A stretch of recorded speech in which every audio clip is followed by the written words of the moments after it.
Hi viewers, నా పేరు Narasimha. I'm the founder director of Lay's academy.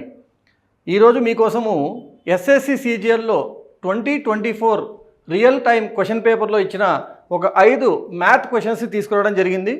ఈ క్వశ్చన్స్ని లాజిక్ యూజ్ చేస్తూ ఎలాంటి ఫార్ములా అనవసరంగా వాడకుండా ఇచ్చిన టైం కన్నా తక్కువ టైంలో వీలైతే 30-40 సెకండ్స్ లోపలే ఎలా ఆన్సర్ చేయొచ్చు, ఈ విధంగా ఆన్సర్ చేస్తే ఏ విధంగా మనకి టైం మేనేజ్ అవుతుందో చూపించడానికి నేను కొన్ని క్వశ్చన్స్ తీసుకురావడం జరిగింది. చూద్దాం మనకు నిజంగా కాన్సెప్ట్ వచ్చి ఫాస్ట్గా కనుక క్వశ్చన్స్ ఆన్సర్ చేయగలిగితే ఏ విధంగా మనకి క్వశ్చన్స్ ఈజీగా ఆన్సర్ అవుతాయనేది ప్రాక్టికల్గా చేసి చూపిద్దాం అనుకుంటున్నాను. So directly going to the question here. ఇక్కడ మనకి ఇచ్చిన క్వశ్చన్ ఒకసారి చూడండి. How much rice of 4 rupees per kg should be mixed with 15 kg of rice of 10 rupees per kg so that we get a mixture of 6.5 rupees per kg. So 4 రూపాయలు per kg వర్తున్న ఒక rice వెరైటీని 10 rupees per kg వర్తున్న rice వెరైటీతో కలిపితే మనకి 6.5 rupees per KG రావాలి. So ఈ విధంగా 2 వెరైటీస్ కలిపి ఒక వెరైటీ వచ్చిందన్నప్పుడే మనం దాన్ని అలిగేషన్స్ ప్రిన్సిపల్ అంటారు, లేదా మిక్స్చర్స్ ప్రిన్సిపల్ అని కూడా అంటారు. సో మనం చూస్తుంటే ఏం జరుగుతుంది, ఇక్కడ మన దగ్గర ఉన్న 4 రూపీ వెరైటీ వెళ్ళి 10 రూపీ వెరైటీతో కలిసి ఈ 2 కలిపి ఏం ఫామ్ అవుతుందమ్మా, 6.5 రూపీ వెరైటీ ఫామ్ అవుతుంది.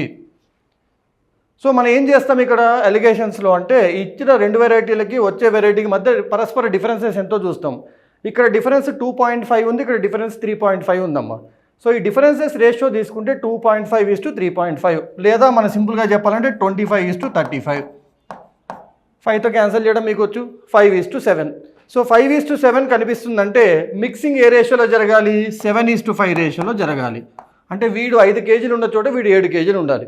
కానీ మన క్వశ్చన్లో ఈ 10 రూపీస్ వెరైటీ 15 కేజీలు ఉందని ఇచ్చాడు. అంటే 5 ఉండాల్సిన చోట 15 ఉందంటే 3 రెట్లు అయింది. సో ఇటువైపు కూడా 3 రెట్లు అవ్వాలి. సో 7 3 రెట్లు అవుతే ఎంత అని అడుగుతున్నాడు. ఈ క్వశ్చన్ బేసిక్ ఏంటంటే 7 3s ఎంత అని అడుగుతున్నాడు. 7 3s ఎంతమ్మా, 21. సో మనకి బేసిక్ అలిగేషన్ ప్రిన్సిపల్ వచ్చి 5 7 టేబుల్స్ వస్తే ఈ question straight forward question maximum 40-45 సెకండ్స్లో అయిపోతుంది. ఈ అలిగేషన్ ప్రిన్సిపల్ ఏందో తెలియాలంటే you have to go through the concepts, right. ఇంకొక క్వశ్చన్ చూద్దాం. ఇప్పుడు ఈ క్వశ్చన్ చూడండి. A shopkeeper has a fault of 100 grams in 3 kg weight. అంటే 3 kg వెయిట్లో వాడు ఫాల్ట్ వాడుతున్నాడు. ఎప్పుడైనా షాప్ కీపర్ ఫాల్ట్ వాడాడంటే అవతలని మోసం చేయడానికి వాడతాడు. అదొకటి గుర్తుపెట్టుకోండి. అంటే 3 కేజీలు ఇవ్వాల్సిన చోట 100 గ్రాములు తక్కువ ఇస్తున్నాడు. అంటే 2,900 గ్రాములు మాత్రమే ఇస్తున్నాడు. He sold 3 kg of potato చారు using the same weight for 46 rupees. So 3 కేజీలు అని చెప్పి ఆ అమ్మాయికి 46 రూపీస్కి అమ్మాడు.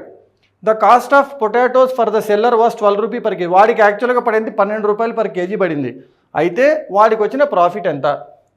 ఆ అమ్మాయికి 46 రూపాయలకి అమ్మాడమ్మా 3 కేజీలు అని చెప్పి. కానీ యాక్చువల్గా వాడు 2,900 గ్రాములు అమ్ముంటాడు. అంటే 2.9 కేజీసే అమ్ముంటాడు. ఒక్కొక్క కేజీ తనకి ఎంత పడింది, 12 రూపాయలు పడింది. ఇది తనకు పన్న ఖర్చు. వాడికి వచ్చిన మొత్తం డబ్బులు ఎంత, 46. సో ఈ 46లోంచి వాడికి పన్న ఖర్చు తీసేస్తే వాడికి ప్రాఫిట్ ఎంత అని వస్తుంది. 2.9 × 12 మీకు చేయడం కష్టం అనుకుంటే 3 × 12 చేసి ఒక 0.1 తీసేయండి. 3 12s ఎంతమ్మా, 36. 36లోంచి 0.1 × 12 తీసే 1.2 పోద్ది. అంటే ఎంత వస్తుంది, 34.8. సో 46 - 34.8 ఎంత అని అడిగాడు. 46 - 34.8 ఎంత వస్తుందమ్మా, 11.2 వస్తుంది. సో బేసిక్గా మీకు మల్టిప్లికేషన్ ఇక్కడ 2.9తో చేయడం రాకపోతే 3 × చేసి ఒక 0.1 తీసేసేయండి. సో ఈ మల్టిప్లికేషన్ చేయడం వస్తే ఇది పెద్ద క్వశ్చనే కాదు. ఊరికే క్వశ్చన్ పెద్దగా ఉంది కానీ nothing is there which is very logical. So let's see the next question. ఇక్కడ ఏదో ఒక మ్యాథ్ క్వశ్చన్ ఇచ్చాడు. 7 power 15 + 7 power 16 + 7 power 17 is divisible by which of the numbers అన్నాడు. ఈ కింద ఇచ్చిన నెంబర్స్తో ఈ నెంబర్ ఏ దాంతో డివైడ్ అవుతుంది. సో ఒక్కసారి గమనిస్తే 7 power 15 మనకు కామన్ తీయొచ్చు. నేను ఎప్పుడైతే 7 power 15 కామన్ తీస్తానో ఇంకా ఎవరు మిగులుతారు లోపల, ఒకటి ఫస్ట్ 1 మిగులుతుంది. 7 power 16లో ఒక 7 మిగులుతుంది. 7 power 17లో ఒక 7² మిగులుతుంది. ఇది కంపల్సరీగా 7తో డివైడ్ అవుద్ది, కానీ 7 ఆప్షన్లో లేదు. సో వీడెవరో చూద్దాం. 7² 49 + 7 56 + 1 57. ఈ 57 ఎవరితో డివైడ్ అవుతాడో ఈ నెంబర్ మొత్తం వాడితో డివైడ్ అవుద్ది. ఇచ్చిన ఆప్షన్స్లో 57 3తో డివైడ్ అవుద్ది. 3 19s 57 కాబట్టి. So your answer is 3. మీకు 19 టేబుల్ వచ్చా అని బేసిక్గా టెస్ట్ చేసినట్టు, ఇంకంతకంటే వేరేది ఏం లేదు దీంట్లో. నెక్స్ట్ క్వశ్చన్ చూద్దాం. అంటే ఎక్కువగా ఆలోచించాల్సిన అవసరం లేదు, ఎందుకంటే అక్కడ క్వశ్చన్ ఆలోచించేంత లేదు కాబట్టి. In how much time will the loan of 5,000 rupees at 4% interest generate the same simple interest at the loan of 8,000 at 12.5% per annum at 8 years. Simple interest గురించి మాట్లాడుతున్నామమ్మా. సో 8,000 రూపాయల మీద 2.5% 8 ఇయర్స్లో వచ్చే సింపుల్ ఇంట్రెస్ట్ ఎంత ఉందో 5,000 మీద 4%కి అంతే రావాలంటే ఎన్నేళ్ళు అప్పు తీసుకోవాలి. Simple interest simple multiplication. 8 years 2.5% అంటే 2.5 8s 20. 20% ఆఫ్ 8,000 is 1,600 అంటే మనకి 1,600 రూపాయలు వడ్డీ రావాలి. దేని మీద నుంచి 5,000 నుంచి 4%. సో 5,000 into 4% ఎంతమ్మా 200. ఈ 200 ఎన్నిసార్లు వస్తే 1,600 అవుతుంది అడిగాడమ్మా. 2 ఎన్ని టైమ్స్ మల్టిప్లై చేస్తే 16 అవుతుంది. మీకు 2 టేబుల్ వచ్చుగా 2 8s 16. Percentage simple interest is all about multiplications అండి. సో ఇంతకంటే ఈ క్వశ్చన్లో ఇంకేమీ లేదు. ఇలా ఎలా చేసినా అర్థం కావాలంటే మీకు పర్సంటేజ్ కాన్సెప్ట్ SICA కాన్సెప్ట్ రావాలి. So let's see one more question which is based on mathematical operations. So division ఉంది, మల్టిప్లికేషన్ ఉంది. ఫస్ట్ డివిజన్ చేయాలని తెలుసు నాకు. సో వీళ్ళిద్దరిని డివైడ్ చేశాను నేను. 2912 డివైడెడ్ బై 8138. 2తో ఉన్న నెంబర్ని 8తో ఉన్న నెంబర్తో డివైడ్ చేయాలంటే ఇక్కడ ఖచ్చితంగా మనకి 4 కానీ 9 కానీ రావాలి. I'm talking about unit digit అమ్మ. 8 లాస్ట్లో ఉన్న నెంబర్ 4తో ఉన్న లాస్ట్లో నెంబర్తో మల్టిప్లై చేసిన 9తో మల్టిప్లై చేసిన లాస్ట్లో 2 వస్తుంది. సో ఈ మొత్తాన్ని కలిపి మనకి ఒక యూనిట్ డిజిట్ ఏమొస్తుంది 4 కానీ 9 కానీ. ఆ 4 కానీ 9 కానీ యూనిట్ డిజిట్ 6తో మల్టిప్లై అయినప్పుడు 6 into 4 అయినా 6 into 9 అయినా దేంతో ఎండ్ అవ్వాలి 4తో ఎండ్ అవ్వాలి. సో యూనిట్ డిజిట్ 4తో ఎండ్ అయ్యే ఆన్సర్ నాకు ఉండాలి. కానీ 2 ఆప్షన్లు ఉన్నాయి.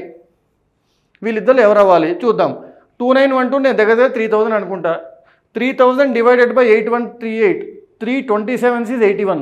సో ఇక్కడ కొట్టేస్తే కింద 27 వస్తుంది దగ్గరగా. 27ని 626 ఎన్ని టైమ్స్ కొట్టేస్తుంది 27 2s is 54. 27 3s is 81. So 3తో start అవుతే 800 దాటి వెళ్ళాలి. కానీ ఇక్కడ మనకి 600 ఉంది. కాబట్టి మిగిలే ఏకైక ఆన్సర్ 224. ఇలా మన సింప్లిఫికేషన్ నిజంగా సింప్లిఫికేషన్ చేయకుండా లాజికల్గా ఆన్సర్ చేయాలి. He wants people who can answer this way. ఊరికి అన్ని రకాల ఫార్ములాలు మనం బైహార్ట్ చేసేసి దాన్ని ఆన్సర్ చేయడానికి ట్రై చేసి ఆ ఆప్షన్ గుర్తురాక ఫార్ములా గుర్తురాక ఇబ్బంది పడకుండా నిజంగా కాన్సెప్ట్ తెలిస్తే మీ బ్రెయిన్ కనుక ఎమోషన్స్ ఏమీ లేకుండా ఫాస్ట్గా కనుక టకటగా చేయగలిగితే మీరు ఫస్ట్ లెవెల్లో ఇచ్చిన క్వశ్చన్స్ అన్నిటిని 30 to 45 seconds లోపల కంపల్సరీగా ఆన్సర్ చేయగలుగుతారు. మరి ఇలాంటి లాజిక్స్ అన్ని నేర్చుకోవాలనుకుంటే ఇలాంటి కాన్సెప్ట్స్ అన్ని కనుక నేర్చుకొని మీరు SSC బ్యాంకింగ్ లాంటి ఎగ్జామ్స్ క్రాక్ చేయాలనుకుంటే కింద మన డిస్క్రిప్షన్లో ఇచ్చిన లేస్ యొక్క యాప్ని డౌన్లోడ్ చేసుకొని బ్యాంకింగ్ కోర్స్ కానీ SSC కోర్స్ కానీ కాంబో కోర్స్ కానీ తీసుకొని మీరు కూడా ఇవన్నీ నేర్చుకొని మీరు అనుకున్న ఎగ్జామ్స్ని క్రాక్ చేస్తారని కోరుకుంటూ సెలవు తీసుకుంటున్నాను. Thank you.